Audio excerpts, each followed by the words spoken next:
Hitch hiking क्या है और कैसा रहा मेरा फर्स्ट एक्सपीरियंस, ये जानने के लिए इस वीडियो को एंड तक देखते रहिए। हे दोस्तों, मैं हूं अंकित और जैसा कि आप लोग जानते ही हैं कि मैं एक बिगिनर सोलो ट्रैवलर हूं और अपनी रिसेंट जर्नी में मैंने की थी हिच हाइकिंग। वो मेरे लिए first time longest hitch hiking थी।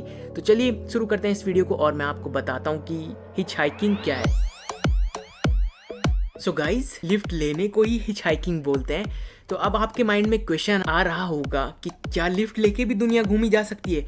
तो इसका जवाब है हाँ, और इसको प्रूव भी कर दिया है बहुत सारे ऐसे ट्रैवलर्स ने जो कि हमारे यूट्यूब कम्युनिटी में भी हैं और हम सबको इंस्पायर कर रहे हैं। जैसे कि अपने वरुण सर हो गए, अपने नोमैडिक इंडियन हो गए, अपने नोमैड शुभम भाई हो गए जो कि 50,000 प्लस किलोमीटर हिच हाइक कर चुके हैं और लगभग 1 से 1.5 साल इंडिया को छोड़ के करेंटली ट्रैवलिंग कर रहे हैं, वो भी मैक्सिमम टाइम लिफ्ट ले लेके। अब सवाल आता है कि ट्रैवलर्स लिफ्ट लेके क्यों जाते हैं? तो दोस्तों, इसका पहला आंसर है एडवेंचर, क्योंकि इसमें आपको कुछ पता नहीं होता है कि लिफ्ट कब मिलेगी, कौन देगा, कहाँ तक लिफ्ट मिलेगी एंड आपका डे एंड कहाँ होगा। तो यही चीज अपने आप में इसे एडवेंचरस बना देती है, थ्रिल से भर देती है। नेक्स्ट चीज दोस्तों, अगर आप लॉन्ग टर्म के लिए ट्रैवल कर रहे हैं और आप एक लिमिटेड बजट में, तो ये बहुत ही किफ़ायती तरीका है। आपका ट्रांसपोर्ट कॉस्ट है वो बिल्कुल जीरो हो जाता है, क्योंकि लिफ्ट फ्री में ले लेके आप एक जगह से दूसरी जगह पहुंच जाते हैं। तो ये 2 मेन रीजंस हैं। अब सवाल आता है कि क्या हिच हाइकिंग सेफ है? तो इस पे भी काउच सर्फिंग की तरह एक म्यूचुअल वाली बात हो जाती है, क्योंकि आप जिसकी गाड़ी में बैठ रहे हैं उसको भी एक तरीके से इनसिक्योरिटी हो सकती है कि हाँ भाई, क्या ये पर्सन सेफ है? तो पहली चीज़ है, इसमें ट्रस्ट वाली बात हो जाती है कि आपको अगले बंदे पे पूरा भरोसा करना ही होता है। एंड नेक्स्ट, क्योंकि मैं एक बिगिनर ही हूँ तो मेरा इतना एक्सपीरियंस तो है नहीं कि आपको कुछ बता दूँ सॉलिड, लेकिन जिनका एक्सपीरियंस है उनकी वीडियोस देख के, जैसे अपने नोमैड शुभम भाई हैं, तो इतने टाइम से वो हिच हाइकिंग कर रहे हैं 50,000 प्लस कंटिन्यूसली। वहाँ पे भी उनके सिर्फ 2 से 3, जैसा कि उन्होंने वीडियो में बताया कि 2 से 3 ही बैड एक्सपीरियंस रहे हैं। मोस्ट ऑफ द एक्सपीरियंस उनके अच्छे ही रहे हैं, हालांकि वो नाइट टाइम पे भी हिच हाइक करते हैं।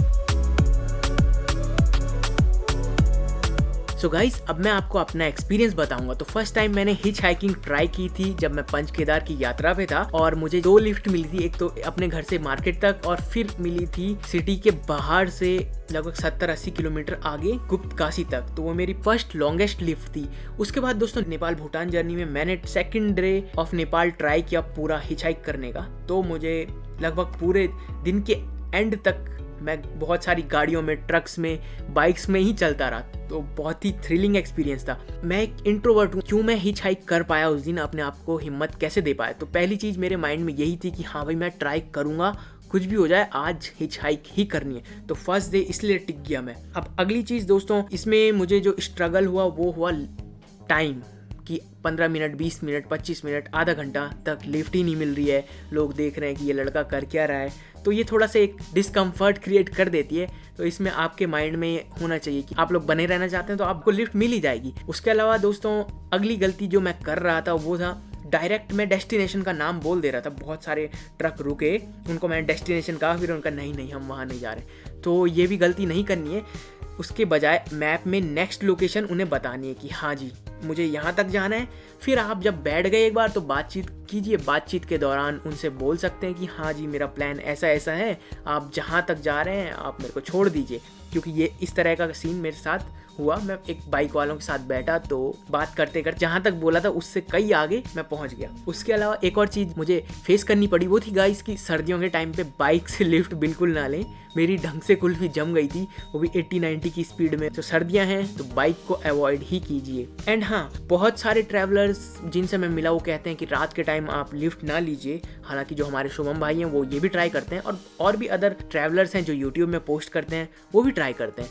तो मेरी जो जर्नी थी 5:30 सुबह के 7:30 बजे से लेकर शाम के 4:30 तक मैं बाइक्स एटसेट्रा में था। उसके बाद मैंने खाना खाया, फिर लगभग 5:30 होने वाली थी दोस्तों। तो मैंने सोचा कि चलो ट्राई कर लेते हैं। अंधेरे में मैं ट्राई नहीं करूँगा, बस अंधेरे तक ट्राई करूँगा।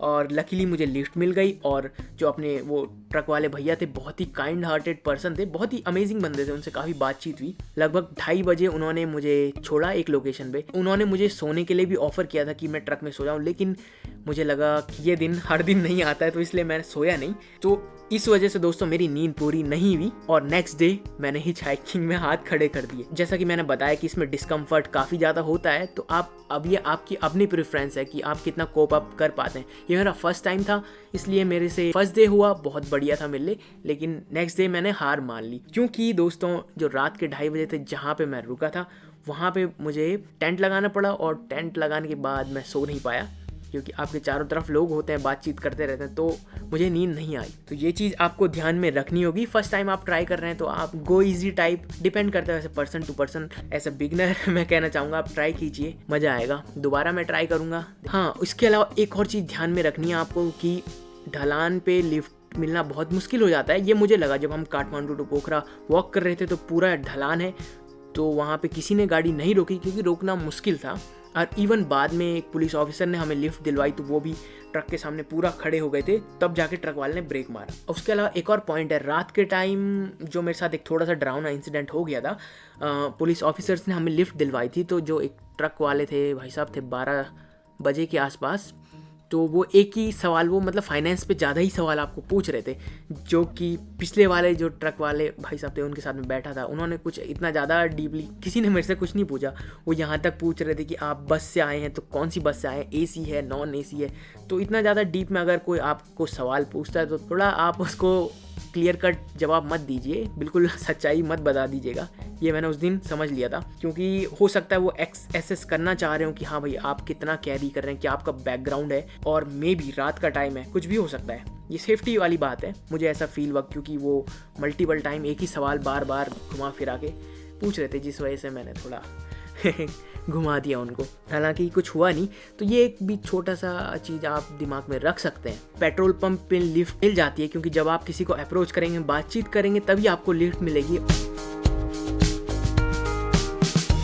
उसके अलावा गाइस, कई सारे लोग ऐसे होते हैं जो हमें लिफ्ट देते हैं और वो इतने जेनरस होते हैं कि वो आपको खाना भी खिला देंगे। तो ये टोटली डिपेंड करता है आप पे कि आप उसके बदले पे करते हैं कि नहीं करते हैं। क्योंकि मेरे केस में हुआ था, लेकिन मैंने पे कर दिया था, क्योंकि मैं नहीं चाहता था कि ऑलरेडी वो मेरे को लिफ्ट भी दे रहे हैं और उसके अलावा खाना भी खिलाएंगे, तो ये थोड़ा मेरे लिए ज़्यादा हो जाता।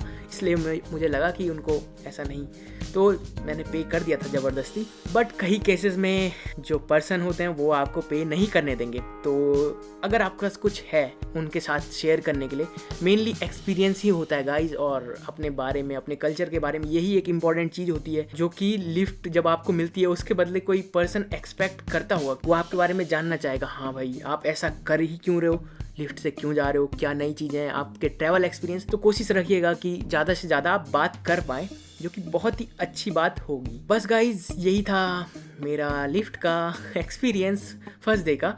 एंड हाँ, नेक्स्ट डे मैंने गिव अप इसलिए कर दिया था क्योंकि 2:30 बजे मैंने सोने की कोशिश की थी और 4 बजे मैं उठ गया था। उसके बाद 4 से 6:30 तक मैं घूमता ही रहा, लिफ्ट मांगता रहा, एक ही लिफ्ट मिली। उसके बाद मेरा GoPro में क्रैक आ गया और फिर नींद और इस सब के कारण मैंने कहा बहुत हो गया, इट्स इनफ। तो मैंने हार मान ली। तो हाइकिंग से मुझे अपनी लिमिट्स का भी पता चला कि हाँ जी, कितना मैं आगे खींच सकता हूँ और किस पे मैं गिव अप कर जाऊँगा। तो धीरे धीरे अब वक्त के साथ जब मैं फ्यूचर में ट्रैवल करूँगा, हिच हाइक करूँगा, तो वो टेस्ट होता रहेगा और ये चीज़ें अपडेट हो। बाकी गाइज अच्छा खासा एक्सपीरियंस रिव्यू हिच हाइकिंग का तो अपने जो नोमैडिक इंडियन वरुण सर यानी माउंटेन ट्रैकर और नोमैडिक शुभम भाई हैं, उनकी वीडियो से आपको भर भर के मिल जाएगा। जरूर चेक कीजिएगा, उनका लिंक, उनका नाम ही काफ़ी है, लिंक मैंने डिस्क्रिप्शन में दे रखा, आप चेक कर लीजिएगा। तो दोस्तों अगर आपके कोई सवाल या सुझाव हैं हिच हाइकिंग रिगार्डिंग, तो कमेंट्स में जरूर मेंशन कर दीजिए।